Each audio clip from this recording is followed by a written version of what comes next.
2 hip kicks.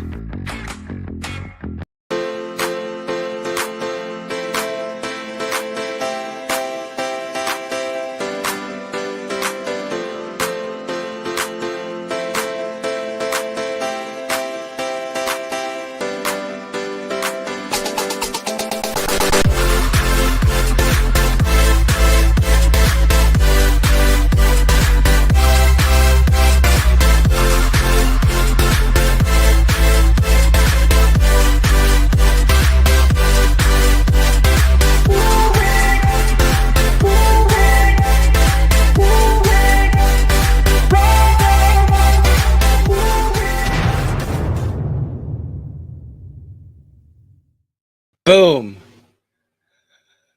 Hi. Welcome, everybody, to Finding Your Music Mojo. I'm TC from TKR Video Central. Dawn is on vacation the next 2 shows. She'll actually be leaving next week, but she was doing something this week. And so my lovely wife, Kim, is here with us. She is otherwise known as Platinum Rose L, or Kim. Hi. And she will be with me on the next show as well. And thank you to everybody who is here. I hope everybody will enjoy this. We decided to take a trip down nostalgia lane and talk about books and record stores of the past and why we miss them. Yes. Let's say some hellos here. Patrick is here. Hi, Patrick. Always in there. And Veronica Mitka. Hello, Veronica. Hi, Veronica. And Adam. Hi, Adam. Welcome to the show. Glad to see you Adam. here. I hope the move is going well. I know you're moving stores. Hope it's not too crazy. So we were just watching a nostalgic video earlier this afternoon, and we were like, oh, hey, that'd make a great topic, because we really hadn't thought of anything specific yet. And so we thought, well, let's go back into our past and cry in our beer, or our Dr. Pepper, or her Diet Pepsi, about all these great places that we miss from when we were shopping before for records and books. I'm the record fanatic. She's the book fanatic, although she went to enough record stores of her day. I did. When did you start buying records and books? On my own? Yeah. Or by myself, like they were gifts or anything like that. Yeah, when you were shopping for them. Probably when I was like 10 or 11, somewhere in there. Because when my mom would go shopping, like to a department store or something like that, she would always be like, okay, I know where I'll find you. And I'd be like, bye. And I'd go off to the books and records, because they always put books next to records for some reason. So that would be where she'd find me. We were in a store one time and there was a blackout, and that's where she found me. She was just like, I knew where you'd be. I'm like, yep, I'm here. I mean, the idea of leaving a 10-year-old by themselves in a store nowadays, you'd probably get arrested or something for doing that, or neglect charges. But I would go through the books and I would go through the records and find stuff that mostly I bought like 45s and stuff like that when I was younger. It didn't occur to me, hey, you could buy a whole record that has more stuff on it by this band that you like, dummy. But I just didn't do it that way. Also because they were cheaper, it's like you could get a little tiny 45 and not like a big album or something like that. That's why I have 3 times as many 45s as I have albums. So and I used to get stuff from the library. Our library used to have the books that with records, that like comic books and things like that, like Batman or the Hulk or stuff like that. And I used to get those and listen to them all the time. And I thought those were just super cool. That's cool. You remember going, I remember my mom would drop me off in the record department at the store we went to, which was Twin Fair. It was a smaller chain in the Midwest. And the record area was right up near the front of the store anyway. And she's like, okay, we'll be back in a few minutes. And sometimes they would be gone so long I would get bored. I would walk down to the middle aisle and walk down until I saw them and go find them, because it was that easy to do. Yeah, like I said, my mom would usually. I remember her doing that when we would go to like Caldor, which is a department store up here, and it would just be like, "Okay, bye, zip." you're going you're going clothes shopping for yourself or for my little sister or whatever. I'm going to go over here because I hate clothes shopping. Shocker, I still hate clothes shopping. And it was like, oh, books, records, things that I'm actually interested in. Buy, zip, and it's, I mean, most of the time I would tell her where I was going. Most of the time. And she would know Sometimes, if you didn't, so. yeah, sometimes I didn't, but she knew where I was anyway. So I guess it kind of took all the fun, the mystery out of it, but that was that. Yep. And then as I got older, I was like, wait, they have stores that are just these things? And it was like, bye, you're never going to see me again. Of course, then you find out that this stuff costs money and you actually Yeah. have to work for the money. And it's Yeah. like, yeah. Yeah. Yay, Popping in a capitalism. few comments here. Yeah, Adam, you're welcome. I know you've been going crazy getting into the news store. McKay says, McCaw, excuse me. My mom had tons of records, still mostly classical music, though I was a tape girly. You were a tape girly too for a while. You have a lot of cassettes as well. I as do, CDs. yeah. She doesn't have nearly as much vinyl as I do. That's true. Excuse me. Funny story. My mom, when she finally, when she was like, oh, you have your own record player and stuff like that. Here, you can have some old records that I had. And I was like, oh, cool. And she hands me this stack of records. Just stack of 45s. Notice I didn't say stack of 45s in those little nice paper things. Yeah. No, just a big stack of wax. And now that I think about that, to the VC community, that's probably like showing somebody a snuff movie or something like that. That these were just all, they weren't like organized or anything like that. And some of them were actually, none of them were scratched terribly badly. And I tried to take care of my records. That was something that I got taught at an early age. Take care of your records because if you don't, they'll get scratchy and you can't play them anymore. Right. And we're old enough to remember, I'm sure people in the VC are old enough to remember the whole records on the back of cereal boxes thing. Oh, yeah. That was so weird. That was so weird because you cut it out. I still have a few of those actually in my collection. You cut it out and then it's like, and you had to sit, like they have a thing on to put a dime here or put a quarter here or something like that. And I would always be like, why do you have to do that? And my mother was like, because it won't play right if you don't. And I'd be like, well, I'm going to check that out. And then I would play it and I'd be like, where's the quarter? Give me the quarter. This is horrible. And then you play it and it's still not great. But, Yeah, well, we also had kiddie record players at that time. So it wasn't terribly good sound anyway. No. Hi to Don. Thank you for coming in, Don. Hi, Don. Appreciate it. Patrick is liking what he hears about the cereal box records. And Mick Well, K. didn't they start putting CDs in them in the 90s? They did in the 90s, yeah.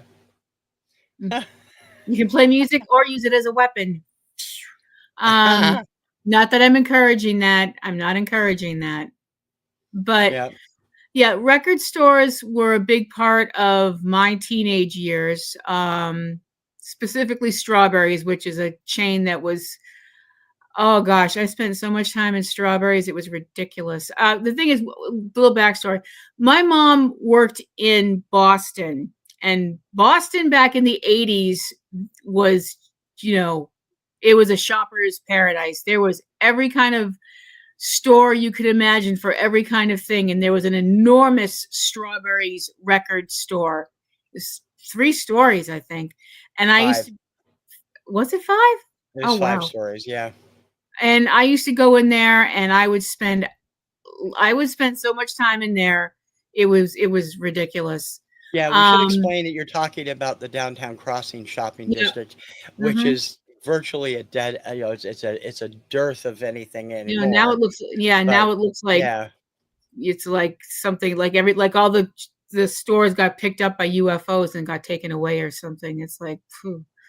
I remember I was never one of those people that did the whole, when they announced that records, a record was going to be released at midnight on blah blah blah blah. I never was a person that was really into that kind of thing. The only time I remember being excited about it was Use Your Illusion 1 and 2 from Guns N' Roses. And I remember that Strawberries was like, we're going to be open till after midnight so you can get your copy and blah, blah, blah, blah, blah. And I was like, I want to go. And my mother's like, hell no, you're not going up there at this time of night. Are you crazy? And I was like, okay. Yeah. Right. Patrick says he also remembers the cardboard promos from Burger King for Alf and McDonald's Black Label.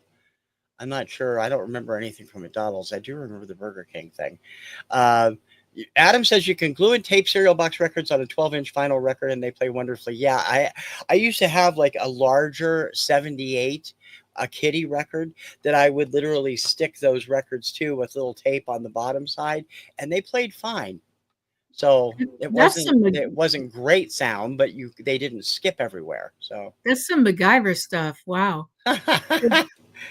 Like making a bazooka out of a pack of potatoes and a stick of gum or something. And you said Don says he had his Peaches store. You had your Peaches store on yesterday, man. That must have been heavy. What did you drag it around the neighborhood? I'm hoping you mean shirt or bag or something, Don. That would be the kids. Well, you guys know, and several of the people in the chat know, I worked for Transworld for a number of years in the 90s. And while I was there, we were gobbling up every little record store chain they could. Eventually, they grabbed Strawberries during my last year or 18 months there. They grabbed a few other ones after I left. They finally got Sam Goody. Sam Goody already owned The Wall and Musicland and a whole bunch of these other ones. And then, of course, they went belly up and was bought out. They didn't go completely belly up. They switched all of their stores out to FYEs. And then they left Massachusetts for the most part, although there is one now back at Kingston Crossing or whatever that one is, or the Kingston Collection. But they were all bought by Sunrise in Canada a couple of years ago. And I'm like, it just doesn't seem like those were already rather high priced places. Even when I worked there, we pushed for lower prices because we were pushing. The CDs were crazy. But I remember shopping in them as well as a patron before I started working there. At Record Town and Tape World and all of those places. One of the best places we ever went together for music was Rocket Records. Rocket Records was awesome. Loved Rocket Records. It was as far as I know, it was a single store. A tiny little mom and pop store that specialized mostly in metal and rock, and it was a tiny little store. It was. It was about the size of your average. I don't know. Up here, it would be about the size of your average fast food place anymore. Yeah, not even. It was small. It was if you had 10 people in there, you'd be squished. Yeah. But you could find stuff that you'd only heard once on the radio. You could find stuff that you never heard, and they sold lots of really interesting books and stuff like that as well. Promos galore too. Yeah. Yeah, you found promos from radio stations and stuff like that. And that was, you see things that say not for resale, and you're just up at the counter like, nobody say nothing. And you walk out feeling like, I'm such a rebel. I bought something that says not for resale. You rebel. Rocket was Rocket was, it was only open. Well, we hadn't been there for years when they finally closed in 2002. I think it was, they shut down. The owner retired, but it was, when you went in there, the rock music was blaring, the biker guys were looking around at stuff, and it was a great place to go shopping, a great little mom and pop for CDs. They only had CDs and a very few vinyls at the time, but yeah, some of the malls up here I'm trying to remember what they had because we didn't, when I was growing up, the town I grew up in, we didn't have a mall. We had a shopping center, but it was a strip mall kind of a thing. So it wasn't, an actual mall. And I don't remember them having a record store ever.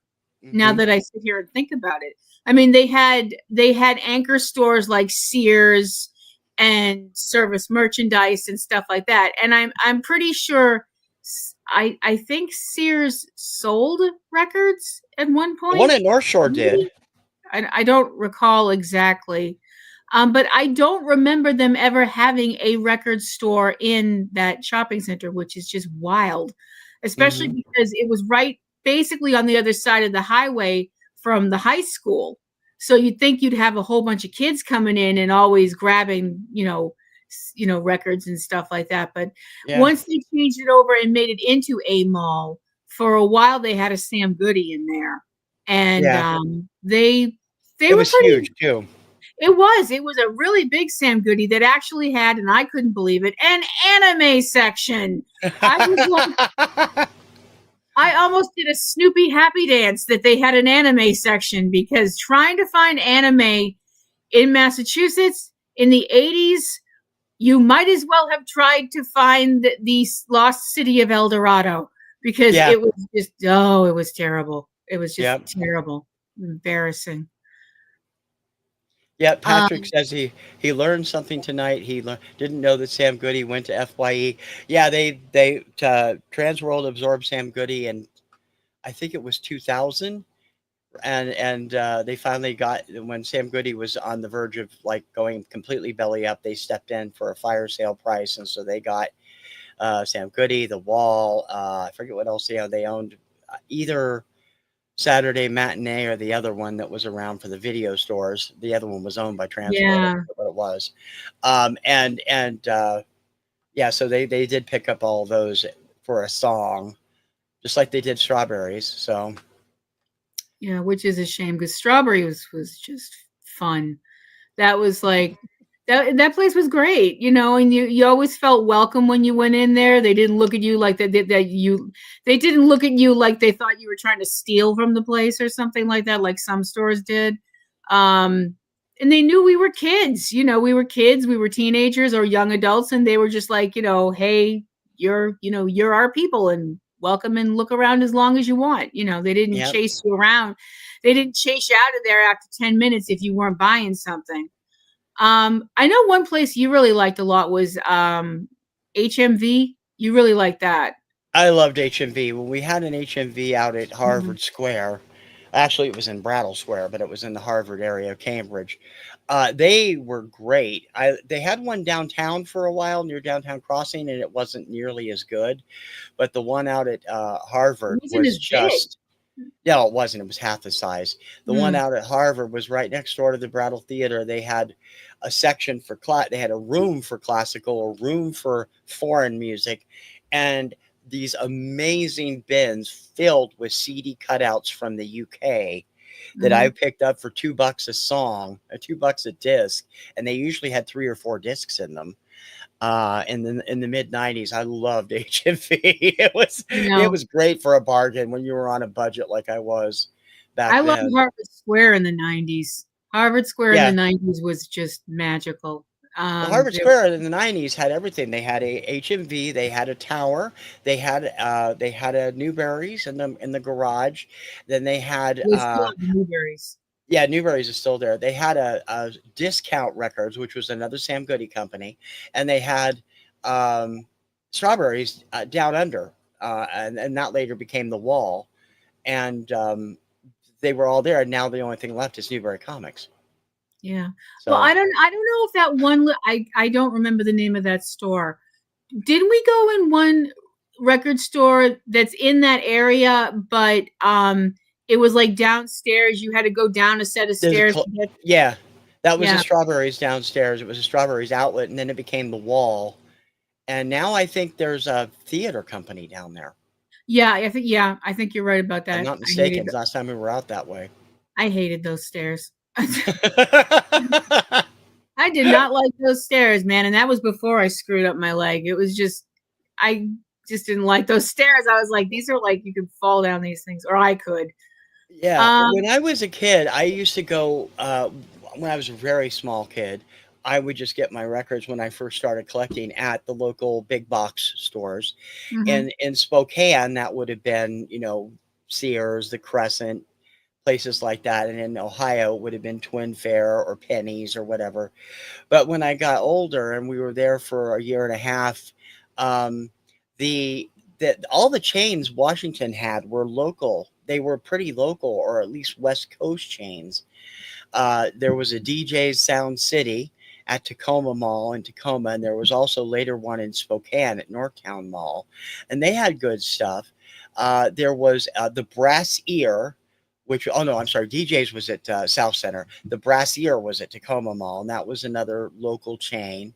And Odyssey Records, which had stores in 5 states but went belly up in 1979. They closed that one, and there was Eucalyptus Records in Spokane. There was like 7 or 8 different stores, but never a national chain. I mean, we never had National Record Mart. We never had any of the Trans World stuff. Mm-hmm. They were all regional chains, and they were all great. I love going to all of them. But my favorite place of all in Spokane when I was a kid growing up was the Music Box. It was a little mom and pop record store near downtown Spokane, but not in the shopping district. It was 2 or 3 blocks away. Mm-hmm. Same people owned it. They were the whole time I was there. They shut down in 1979. But you would go in and they didn't even have singles for your display. If you wanted to get 45s, they'd hand you the Hot 100 and you'd tell them which song it was, and they'd look it up and pull it out of the rack in the back for you. Oh, wow. And that was very cool service. I enjoyed that, and it was fun. And they got to know me. I would send the mail order, and they'd set it aside for next time I came to town, and I'd just go in and pick it up.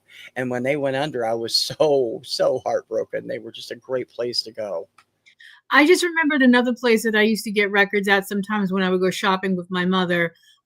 She would go to Bradley's, and that's a department store that's gone under too.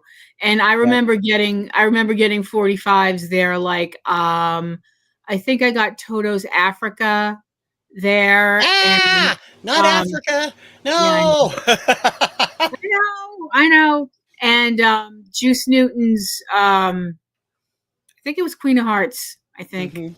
Mm-hmm.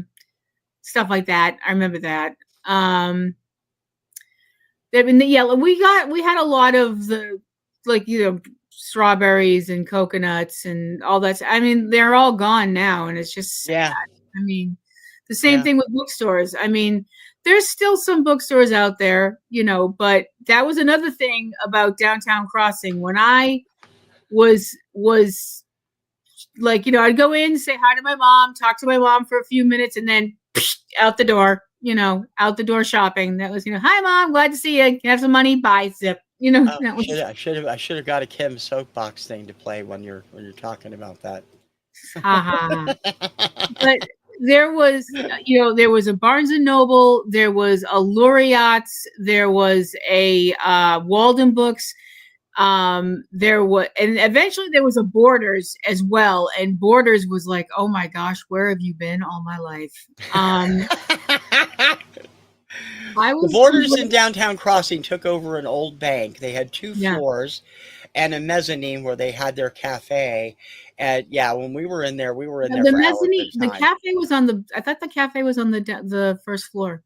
No, you go up the stairs to the mezzanine to the cafe at that one. It's on it was on the second floor at the one in Peabody, too. Yeah.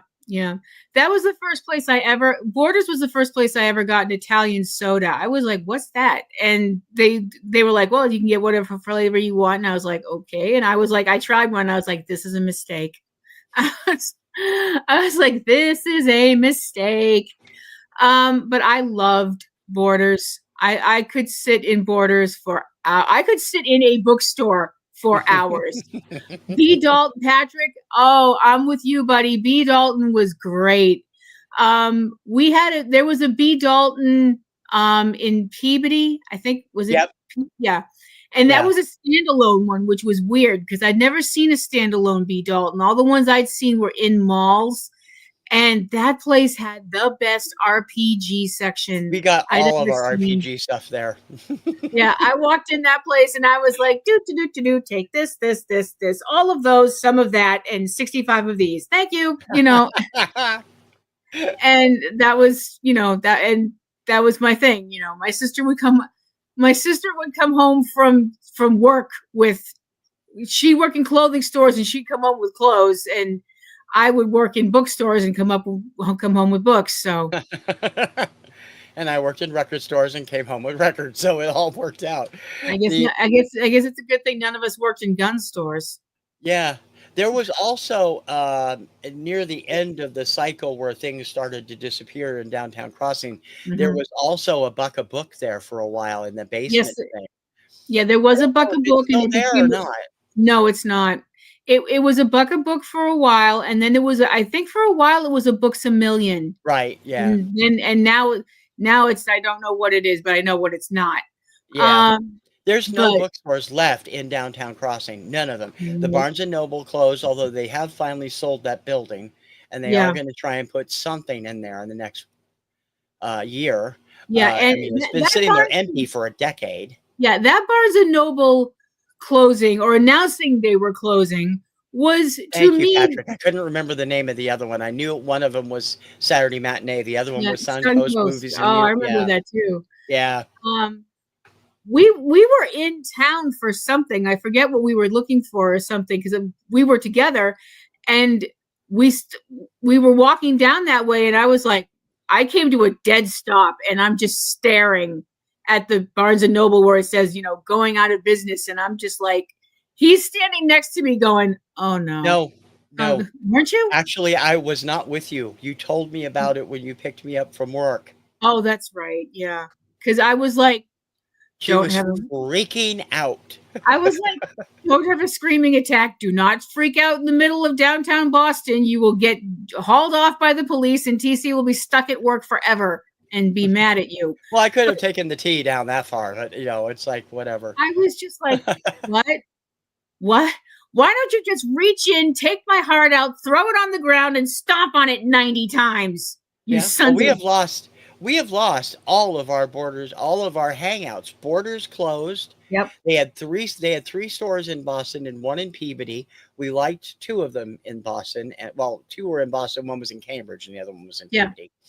The Peabody one we loved. We spent Oh, time love up that there, place. and the one in downtown, at Downtown Crossing we liked. We didn't really care for the one on Boylston Street, and the one in Cambridge we only went to once at the Galleria. But, Yeah. they were all good places, and they're all gone, and they've closed all the Barnes& and Nobles too. We had a great Barnes& and Noble at the Prudential Center in Boston that when we used to work there, we both worked for the same state agency, and our building was the next building over. So we would be at Barnes& and Noble every Friday night after work, going through stuff and, Hmm. picking out stuff. It's gone. The one at Downtown Crossing is gone. The one in Saugus is gone. We have to Yeah. go clear to Peabody, and it's a different Barnes& and Noble, half the size of the old one. So it's like, what the hell, man? We don't have any Yeah. bookstores either. I just, Saugus is the town that I grew up in, and they got a Barnes and Noble. Oh, I'm not sure when it was about. It was shortly before or after I moved up here. So it would have been 93, 94. Yeah. And then all of a sudden they just announced we're closing. And I was like, you can't do this to me. I was I was like a girl on prom night. I was like, you can't do this to me, you sons of guns. Yeah, But it's they now an did. AutoZone. Yeah, because we needed another one of those. Yeah, no kidding. And they've Because only we used need, half the building. So, yeah, and I'm sorry, we need bookstores. We mhm. really need bookstores, because I know that a lot of people look at the fact that a lot of, and we know, I understand it's not just bookstores, it's not just record stores. There's lots of other kind of stores that you don't see as many of anymore. Yeah. And I know a lot of people point their fingers and say j'accuse about the internet, and they're all like, oh, that awful internet took away all our malls and took away this, that, and the other thing. um I think that's part of it, but I don't think that's all of it. No, I i don't think either. I think a lot of it is the fact that so many large cities just priced themselves out of retail spaces, Well, yeah, you both know. the Barnes and Nobles that we lost, the one that we loved so much, both said they're jacking up the rent on us, and we just don't want to pay that much. Right. And I can't blame them for that. So, I No, mean, it's the thing that's ridiculous. disgusting to me is that those places that they jacked up the rent and stuff, their excuse was, "Oh, well, we didn't make any money during COVID, so we need to make it now." Yeah, and they're also most of them are still empty. Yeah. So Um, they you just can't shot see me, themselves in the foot is what they did. you can't see me, but I'm double flipping both of those I'm double flipping that kind of attitude that certain greedy um places have, you know. It's just, but I really feel like um well, I'm not saying that the internet's not a like a I'm not It saying it's had a not a hand in good it. you had Yeah, a hand it in was it. part I of the do, problem. but the thing is, people think, "Oh, well, the internet makes things so much more convenient to buy things and stuff like that." And in certain cases, yes, it does.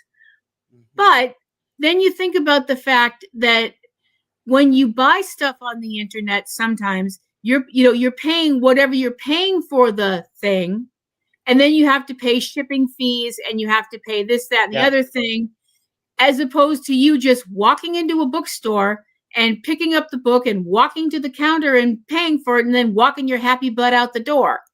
You know, just my take on things, and I'm bad at math, so what do I know? Well, you're also partial to Barnes and Noble. We were both partial to Barnes and Noble at the Peru because number Mhm. one, it was an extremely large store. Yes. They Very. had a separate little like a little tech store next to it that had an entrance separate entrance. And then they Mhm. had the main area and then you go toward the back where the children's area are and they had a huge cafe Yes, they did. They had a really with nice the cafe. best sweets on the planet. Yes, they did. They had really nice brownies and cheesecake slices, Yep. and stuff like that. And we'd sit there Um, and nosh and read, and the bathrooms were right there too if we needed them. And yeah. it was They had just, a nice I graphic. miss that. They had a great graphic. What makes a great book now that they say that's the one other thing. What makes a great bookstore to you guys? What Yep. to you is a great bookstore? To me, a great bookstore is someplace that has staff that can be really helpful, which most Barnes and Nobles have. People that would go and help you find stuff if you couldn't find it. A Hmm. big mystery section because I love mystery books. Big science fiction section because that's me too. Um, Lots of graphic novels, lots of magazines. They do still exist. You just have to look for them. Yep. Hmm. And a nice cafe. And Yeah. also someplace has bookmarks because I collect bookmarks. Yes, I'm that weirdo that collects bookmarks. Yeah. You have no Uh, idea how big her book art collection is. it's big. I've been It's collecting them huge. since I was like wee tot child, so it's big. What about you, babe? Adam says a big comfy chair is helpful in the Oh, bookstore yes, too. comfy chairs, Definitely. comfy chairs. Definitely. For me, I like a decent tech section for computer stuff. I like a good cookbook section. I like Mhm, entertainment books, and I like you magazines area that has everything I want: science fiction magazines, entertainment magazines, snowboard and skateboard magazines, and the occasional movie or whatever, and music magazines, and a good cafe. And mhm. I mean, Barnes and Noble hit every single one of those points at that store and at the Saga store. Although I never used their cafe, you did, but they I had use all the that stuff cafe. at the good one, and they had great Um, bargains too. yeah, they had a nice bargain section. Yeah. And I actually just jumping back for a second. I actually worked in a bookstore for a while. For 4 years, I worked in a bookstore called Reading and Greeting. It was a little strip mall bookstore. I mean, they sold a lot of books. They sold more magazines than books, if I'm being honest, and they sold more cards than they sold books or magazines because we were kind of like an everything store. Mhm. Um, Towards the end of it, I wasn't as happy as I was when I started. And they got bought out and then they moved and stuff like that. But it was a fun place to work, and it was really fun for me because I love to read. So I would, look at all the books and stuff like that. So you get people coming in and they'd be like, "Hi, I'm looking for this book, but I don't know the author and I don't know the title and I don't know what the book's about, but there's a dog on the cover. Can you help me?" And they'd go, "You see that girl down there in the red shirt? Go talk to her." And 9 times out of 10, I'd be able to find it, usually because it was like the kids from the high school, would come over because they'd get like a project, and it's like, we need Hamlet. So I'd be like, okay, I'll get everybody's copy of Hamlet, or we Don't need you have Cliff the Notes. Cliff Notes?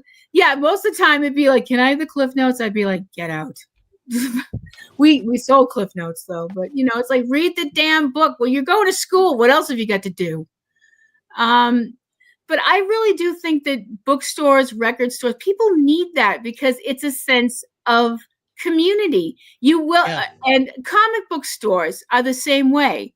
You get regulars, you get people who will come in every month looking for a specific, their specific issue of whatever comic book or graphic novel, because we have that term now. Yeah. It's like, they're not dolls, they're action figures, they're dolls, get over it. I can't stand that kind of stuff. Well, it does make sense to call them graphic novels though, because they're like $15. I mean, as Yeah. opposed to, of course, I remember back when $1 for a comic book was like, what? That's outrageous, so that tells you how old I am. Adam, I think you're talking about like the little ones that would be printed and distributed through local stores, like on newsprint. I know they still have a few of those that show up at Newbury Comics at the garage in Cambridge that I Yeah. used to grab all the time. They were fun to read. They were always enjoyable. And yeah, I mean, they're always people reviewing stuff or people talking about the latest releases. Those were fun. Yeah. When it comes to that, though, as you said, the comic book stores, our main chain in the Northeast is Newbury Comics. Newbury started off fairly small. Now they've expanded to 6 states, and Mhm. And they've yet we can't closed keep some one around stores. here. Sorry?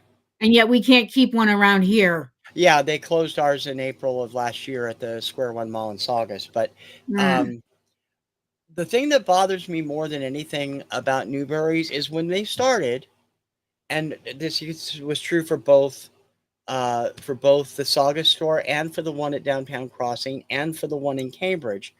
They were 60 to 70% music, 25 to 30% comics, and 5% pop culture stuff. Mm-hmm. Now they're 70% pop culture, 10% vinyl, 10% CD, and 3.5% comics, plus other stuff. And I I'm like to like, bring up he's pulling these numbers out of his ear, but that's well, okay. yeah, just judging from how much is in the store. Because you went in the one in Saugus, there was when we first went in there, and the one over where Reading and Greeting had been. Mm-hmm.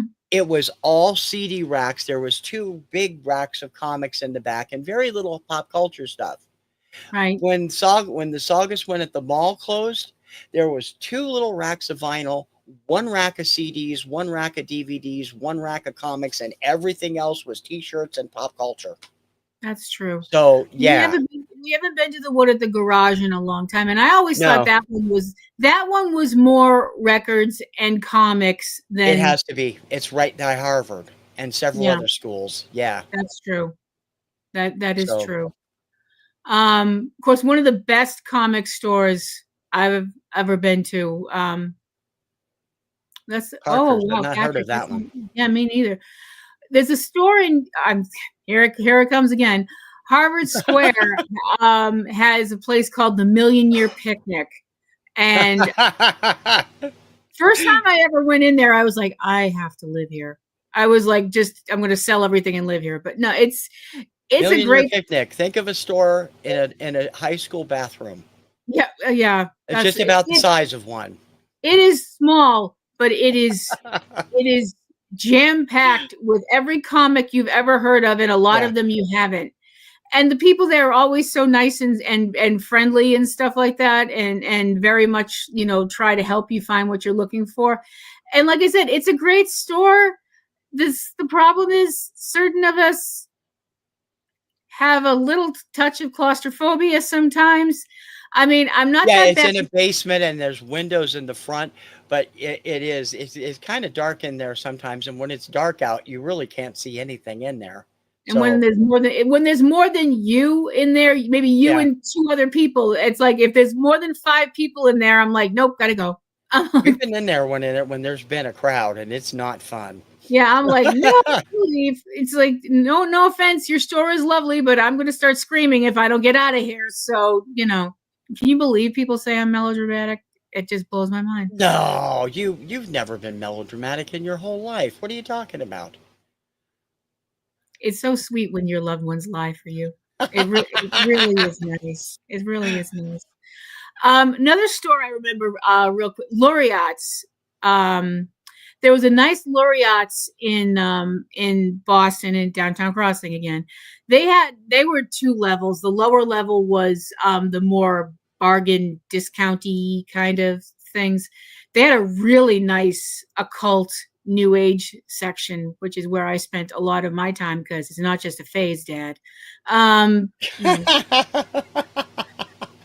did I buy things for the sole purpose of pissing off certain family members? Maybe. Yeah, No, I did. No, I never actually did that. I just hoped you wouldn't you find it. thought about it. You Thought thought about about it. it. Thought about it a lot, but never did. Wasn't there a Laureate's where there was a Laureate's in one of the malls? There was a Laureate's at Copley Square. That's where we used to shop there, and Yeah, they were good. It was a smaller store, but they had a great bargain section, and they could order anything you wanted for them. yeah. So when we There were was one. working at Copley Place, we would go right there. So it get our stuff. Was that no? That wasn't a Laureate. I don't think it started as a Laureate's. It's well, when I was there, it was a Brentano's. Oh, that's right. It was Brentano's. I'm sorry. Yeah. This was up at North Shore. Yeah, I Yeah, couldn't think of where it was. Yeah, that's right. It was. I'm Brentano's thinking was of nice. Brentano's. Yeah.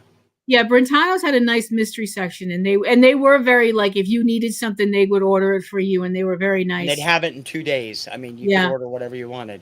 Then they took it away so they could put it in a Barney's Yeah, we lost our Laureates and our Record Town at Copley Square and the theater and the theater. when they put Barney's in, and Barney's went belly up during the COVID crisis, and Yeah, now it's all unused space.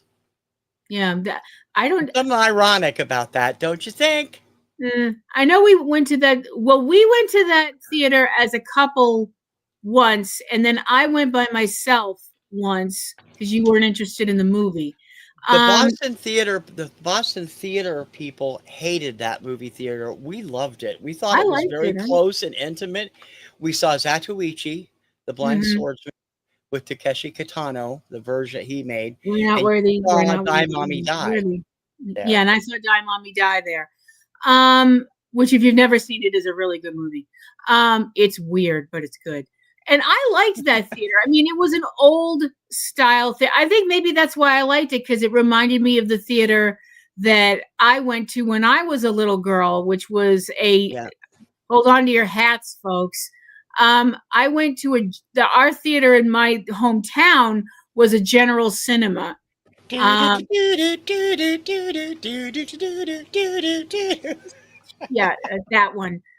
I saw everything We there. used to have their jingle as our opening on Subject Cinema a few I years saw ago. Star Wars there. I saw a ton of movies there when I was younger. That was also the first time I ever realized when I was a younger kid that I didn't realize that they showed movies at theaters like super duper late at night because Yeah. they had an ad in the paper that they were showing Night of the Living Dead at like midnight. And that was like the original Night of the Living Dead. Like this is in the 70s. Hmm. And I was like, "Ooh, can I go?" And my mother was like, "Absolutely." Hell no. My mom lost it. I mean, she wasn't like angry at me, but she was completely like, "You are not going to a movie at midnight, Kim. What are you crazy? Do you know what kind of people are going to be in a movie like that?" Well, yeah, people like me. I wanted The to cool see it. Just Patrick brought up an interesting comment here about malls and stuff. Mhm. The AMC Copley Place Mall Theater was a very interesting setup because the snack bar was set up so people in the mall could come in and get stuff without going to a show. Yeah. We had people we worked with that went down there and bought the giant popcorns all the time.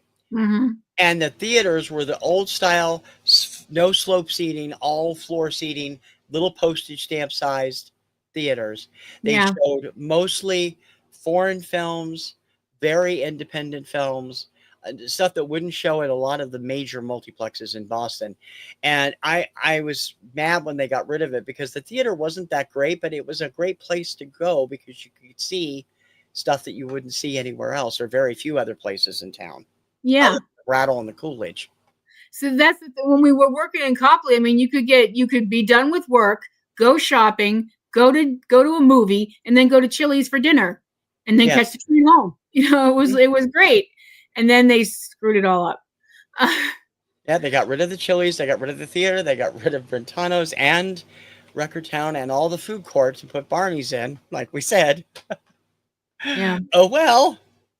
It's Oh the well. upscale mall in town. I mean, the Chestnut Hill is ritzier out in the Chestnut Hill suburbs, and so is Hmm. Natick Mall. But in the town malls, it is the pricey one where you have all the really high end retailers Yeah, and then it's office towers crazy. on top of it. It's so crazy when you think about the fact that I mean, Boston used to have so many movie theaters. It was nuts. Yep. Yeah. Segueing Oh, from bookstores and yep. to I hear you, the Jack. movie theaters. My old theater, the General Cinema I just mentioned, they had two screens. They always had two screens. And if it was around now, I'd go running back screaming, "Take me home, take me home." Because I remember going to that theater to see a movie, and the other movie that was playing was Jaws. And I was like, I want to go see Jaws. Everybody's talking about Jaws. I want to see this movie. Now, I am a little kid, and my mother was like, no, which, I You would have understand that. been 6. Yeah, I'm 6 years old. I'm not going to go see a movie like Jaws. My mother's not going to go see a movie like Jaws. That's not happening. I mean, besides the fact that we live on the coast, so having a 6-year-old see a movie like Jaws seems like a good way to scar them for the rest of their natural life. But I remember at one point I was like, I gotta go to the bathroom. And this is back in the 70s where you could let a kid go to the bathroom by themselves. Yeah. And I just, Well, you could still do that now at the local cinemas because they kept an eye on that stuff. true. But I remember, I went to the bathroom and I'm walking back to the theater and I'm like, zip, went right into the theater that Jaws was playing in. And I walk in during the part where they're talking around the dinner table. And I'm like, there's no sharks in this. Nobody's getting eaten in this. Where's all the cool stuff? Oh, the heck with it. And I went back and See, I did the opposite. There was a great place when I was a kid called the Villa Plaza. It was a twin, a Mhm. twin It's when, in Lakewood, Washington. And they were showing Jaws. And I wanted to go see Jaws. I was 12. And so I got my ticket and I went to see it. I lasted maybe 10 minutes into the movie before I got so scared that I had to leave. And I went and bought another ticket and went to the other theater, and it was the Apple Dumpling Gang. I was so disappointed. I came back and I was just like, I don't know if my mother noticed anything was up, but I was just kind of like, because all I heard was people talking about how scary this movie was, and I was, blah blah blah blah blah, and I want to be, cool and grown up and stuff like that when I'm 6, and and Yay! hi, Hi, Dawn or Mary. I believe that's Dawn. Popping in before they leave for their vacation. we've been lucky enough to have seen Jaws together. The times they've re-released it, we've been able to see it on a big Twice. screen, which is Twice. very cool. Yeah. First time we had to wait for them to fix the reel on the Yeah, third reel because they that screwed was it up. interesting. That was interesting.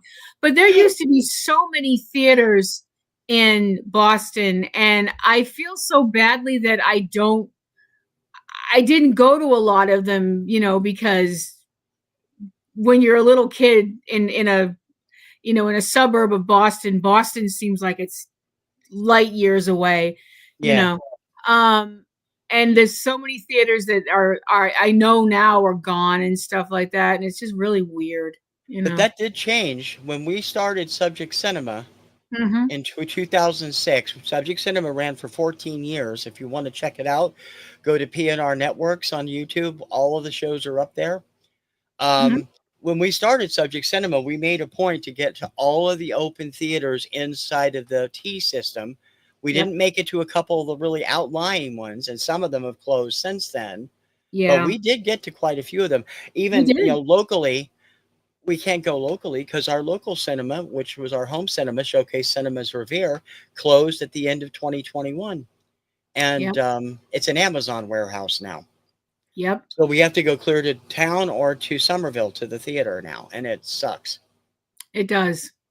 Cuz that was a great when they I remember when they built that cinema, because what was there before was a drive-in cinema, and which I remember going to once my entire life.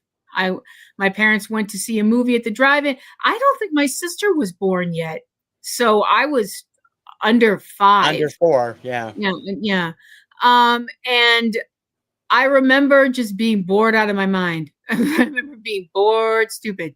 And then they closed the Yeah, that is Yeah. true. Drive-ins did get a boost from COVID. Yeah, they did around here too. They had them in parking lots up here.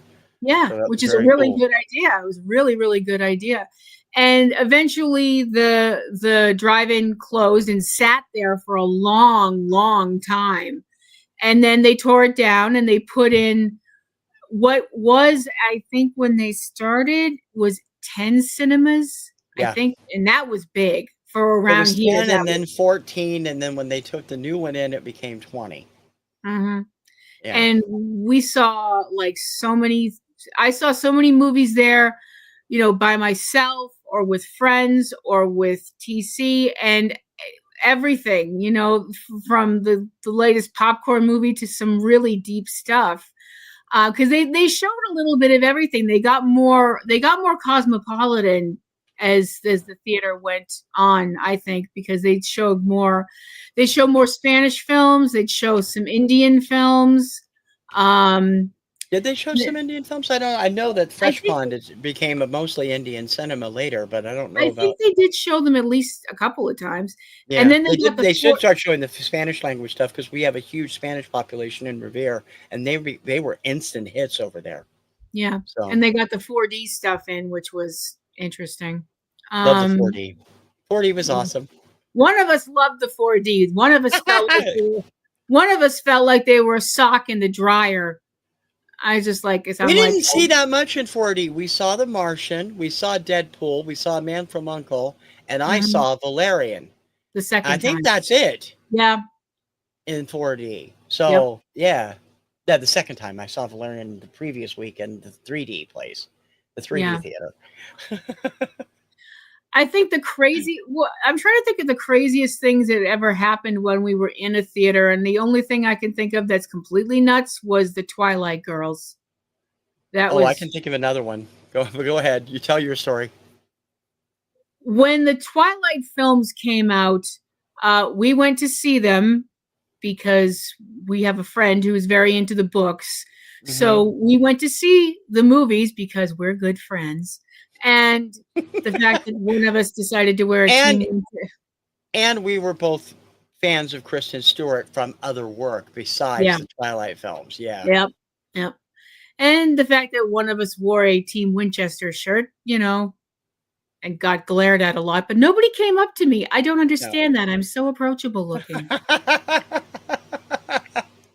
look so harmless That in a was during t-shirt. Breaking Dawn Part 1, I believe, was when you did Mhm. that. Yeah. Yeah. I just The look so other thing that stupid. happened that was nuts was, oh, we were there seeing The Two Towers for the second time after it came out in 2002. So it would have been early 2003. Our Mhm. car was acting up, but so we were having trouble getting back and forth. We eventually got rid of it. Um, it was minus 30 wind chill outside. That It was, day they decided to have a popcorn fire. yeah. The fire drill went off in the middle of the movie, and they made us go outside for 20 minutes in the 30-degree below weather and wait until the all clear was sounded. And man, I was so pissed at the end of that. That was not fun. Not fun. The Twilight girls though, it was like, Edward, Jacob, and I'm like, my ears. I cannot take this anymore, for crying out loud. Would you shut up? Was what Yep. I wanted to say. I Yeah. just sat there as quietly as possible and didn't say a damn thing. I snorted a lot because they're Twilight movies. You've seen You're them. terrible. Well, I remember you laughing just as hard as I did, and we're both going, wow. Oh, yeah.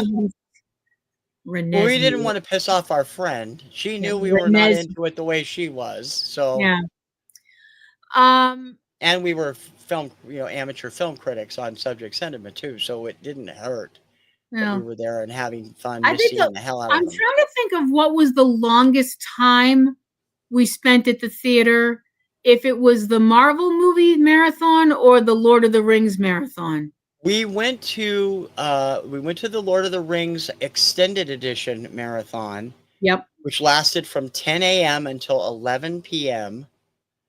And we went to the opening of Captain America Civil War, where they showed all the other Avengers movies ahead of it. That was from 8:30 till after 11. So that was longer. And there were more movies, but there were more time between films with the Lord of the Rings, because they gave everybody an hour and 15 to eat between them, something like that. But that was fun. And there was only like 10 of us there for that. And it was fun. There were not a lot of people at that. I figured it'd be jammed, but it wasn't. There were a lot. The Civil War one was most of the day. There were a lot. There were people sitting next to us at the Marvel movies. A man and a young woman. I thought they were maybe father or daughter or something like that. I think they were. They brought blankets. I'm like, I wish I'd thought of that. No kidding. I was like, at the time we were so broke we couldn't even afford the breakfast they were selling. So we had brought Pop-Tarts with us. Yeah. So it sucked. This has been fun. We'll be doing it again in 2 weeks with you and I. You have a brand new Kim Takes On coming up tomorrow afternoon. What are you talking about? I do. If you've never seen my show, Kim Takes On, this might be a good time to start, I guess. It is my look at certain songs that go into the what the F category. Songs that are just, you wonder why somebody wrote them. You wonder what the purpose was behind somebody writing these incredibly terrible songs. So no, they're not all terrible. No, actually, no, they're not all terrible. Some of them are actually quite good, but some of them are really just, why? Why did somebody feel like they needed to write this? Why did somebody feel like they needed to sing it? And so hopefully you can come check that out and leave your opinions and find out if you like my show or not, if you've never heard it before. 4:00 tomorrow on TKR Video Central. We'll have other stuff up the rest of the week as well. Hope you enjoyed this discussion about what was supposed to be movies and music, record stores and bookstores. We got into movie theaters later too, because we're both passionate moviegoers too. Hope you enjoyed that. And in a couple of weeks, we'll be back with another completely nonsense show to talk about stuff like that, I'm sure. Sure. Thank you for filling in, honey. Thank you. Dawn, I hope she did a good job. I hope I did, yeah. And thank you for coming and listening to this, everybody who showed up. We really do appreciate it, and we hope you'll come back soon. Yep. Thanks for watching, and we'll see you again in 2 weeks for another Finding Your Music Mojo. That's Kim, I'm TC, and we are out of here. Bye-bye. Bye.